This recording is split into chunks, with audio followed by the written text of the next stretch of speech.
بسم اللہ الرحمن الرحیم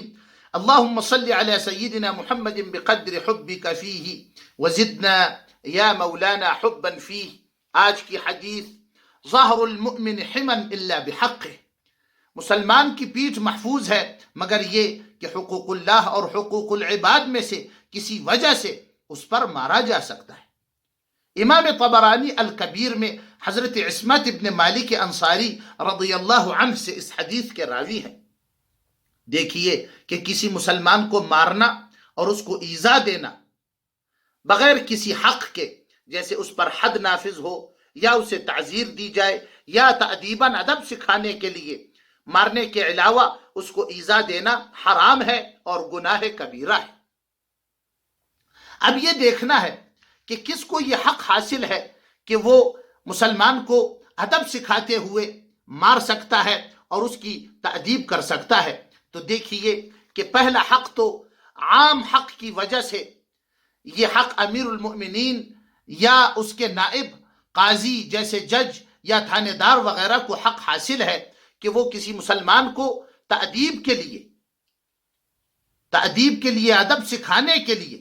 اس کی تنبیہ کے لیے اس کی پٹائی کر سکتے ہیں۔ اور دوسرا یہ حق خاص طور پر پھر جو حاصل ہے تو باپ کو اپنے بیٹے پر یا دادا کو اپنے پوتے پر، اور یا خاص رکھوالی کرنے والا جس کو رکھا ہی اسی لیے گیا ہو کہ وہ بچوں کی تأدیب کرے، بچوں کو ادب سکھائے، ان کی تنبیہ کرے، تو اس کو بھی حق حاصل ہے کہ وہ پٹائی کر کے بچوں کی تنبیہ کرے۔ اور استاد کو اپنے شاگرد پر یہ حق حاصل ہے۔ اسی طرح شوہر کو اپنی بیوی پر حقوق زوجیت میں یہ حق حاصل ہے کہ وہ پٹائی کر کے اس کی تنبیہ کرے۔ یہاں ایک بات یہ یاد رکھنے کی ہے کہ یہ ادب سکھانا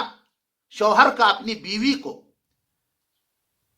یا تنبیہ کرنا پٹائی کر کے، کیا یہ واجب ہے؟ کیا یہ لازم ہے؟ تو اگرچہ قرآن کریم میں وَاضْرِبُوهُنَّ آیا ہے کہ اگر وہ سرکشی کریں اور حقوق زوجیت ادا نہ کریں تو ان کی پٹائی کرو، لیکن حضور کریم صلی اللہ علیہ وسلم نے وضاحت فرما دی ہے کہ یہ حکم جواز کے طور پر ہے، یعنی جائز ہے کہ تم پھر ان کی پٹائی بھی کر لو، لیکن حضور نے خود آگے فرمایا لَن يَضْرِبَ خِيَارُكُمْ، جو تم میں سے شریف لوگ ہوں گے وہ ہرگز بھی اپنی بیویوں کو نہیں ماریں گے، یعنی پسندیدہ یہی ہے کہ ان کو نہ مارا جائے۔ اب بات یہ ہے کہ حقوق اللہ کے حوالے سے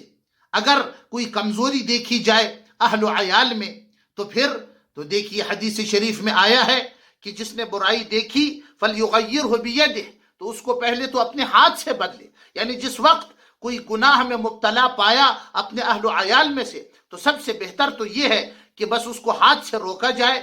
اگر وہ نہ رکے سمجھانے پر، تنبیہ کرنے پر، تو پھر اس کی پٹائی کا بالکل حق حاصل ہے، والد کو یا استاد کو اور یا شوہر کو یہ تمام حقوق حاصل ہیں۔ اب دیکھنا یہ ہے کہ کن چیزوں میں یہ تأدیب اور یہ پٹائی جائز ہے۔ تو دیکھیے کہ بیوی کے معاملے میں اگر بیوی نافرمان ہو اور حقوق زوجیت ادا نہ کرتی ہو تو ان تمام معاملات میں زوج کو، شوہر کو یہ حق حاصل ہے کہ پٹائی کر کے اس کی تأدیب کرے اور اس کو ادب سکھائے اور تنبیہ کرے اس کی۔ اور دیکھیے کہ بچہ نماز کے حوالے سے آپ کو معلوم ہے کہ جب وہ 7 سال کا ہو جائے تو اس کو نماز پر ابھارا جائے، اور جب وہ 10 سال کا ہو جائے تو پھر اس کی پٹائی کی جائے۔ مطلب یہ کہ پہلے اس کے سمجھایا جائے، پھر تھوڑے سے کان مروڑ دیے جائے، پھر ذرا کھینچ لیا جائے، پھر ذرا غصہ کر لیا جائے۔ اگر یہ سب کچھ آزما لیا جائے تو پھر اسی ترتیب سے آگے اس کی پٹائی کا حق بھی حاصل ہے۔ اگر وہ بچہ کسی حرام کام میں، کسی برائی میں، کسی نشے میں وغیرہ میں، کسی شر میں مبتلا ہے تو اس کو بھی اسی طرح درجہ بدرجہ، جیسے نماز کی طرف بلانے کا درجہ بدرجہ حکم ہے، اسی طرح پھر حق حاصل ہے کہ اس کا والد یا اس کا استاد یا اس کا مربی کسی بھی طور سے پٹائی کر کے اس بچے کو اپنی طور پر ادب سکھا سکے۔ تو دیکھیے کہ بعض فقہا کہتے ہیں کہ استاد کو باپ سے اجازت لینی ہوگی، اور بعض پھر کہتے ہیں کہ اجازت کی ضرورت نہیں۔ اب دیکھیے کہ حدیث شریف میں پیٹھ کا لفظ آیا ہے کہ مسلمان کی پیٹھ محفوظ ہے، مطلب یہ کہ دیکھو کہ مارنا اسی حد اور اسی اندازے میں ہو کہ جو صرف ادب سکھانے کے لیے ہو، کیونکہ حضور تو رحمت للعالمین بنا کے بھیجے گئے ہیں، اور حضور کیسے اجازت دیں گے کہ کسی کے منہ پر مارا جائے، یا کسی کا ہاتھ اور پاؤں اور انگلیاں توڑ دی جائیں، یا کسی کے اعضاء تلف کر دیے جائیں۔ حضور نے پیٹھ کا لفظ اسی لیے استعمال کیا کہ جو مارنا جائز ہے، بغیر اس کے تو مارنا ہی ناجائز ہے۔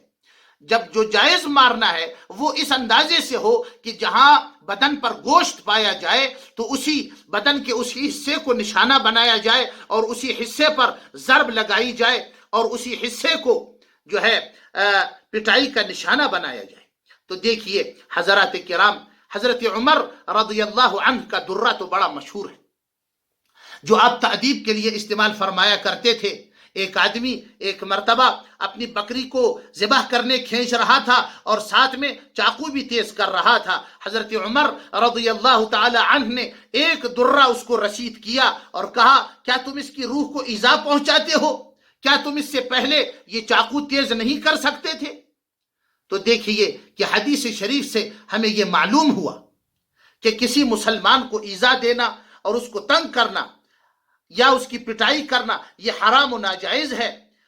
یعنی کسی عداوت کی وجہ سے، کسی دشمنی کی وجہ سے تو بالکل ناجائز ہے۔ اگر کوئی حق ہو، وہ بھی حقوق اللہ میں سے یا حقوق العباد میں سے، جیسے باپ کو بیٹے پر حق حاصل ہے، یا استاد کو شاگرد پر حق حاصل ہے، یا شوہر کو اپنی بیوی پر حق حاصل ہے، ان کے علاوہ اگر کسی کی تأدیب کی جائے، پٹائی کی جائے تو وہ حرام ہے، اور اگر اسی حدود میں رہتے ہوئے پٹائی کی جائے تو وہ انشاءاللہ ایسے ہوگی جیسے کہ حضرت عمر رضی اللہ تعالی عنہ کا درہ، جس کی آج کل بڑی ضرورت ہے۔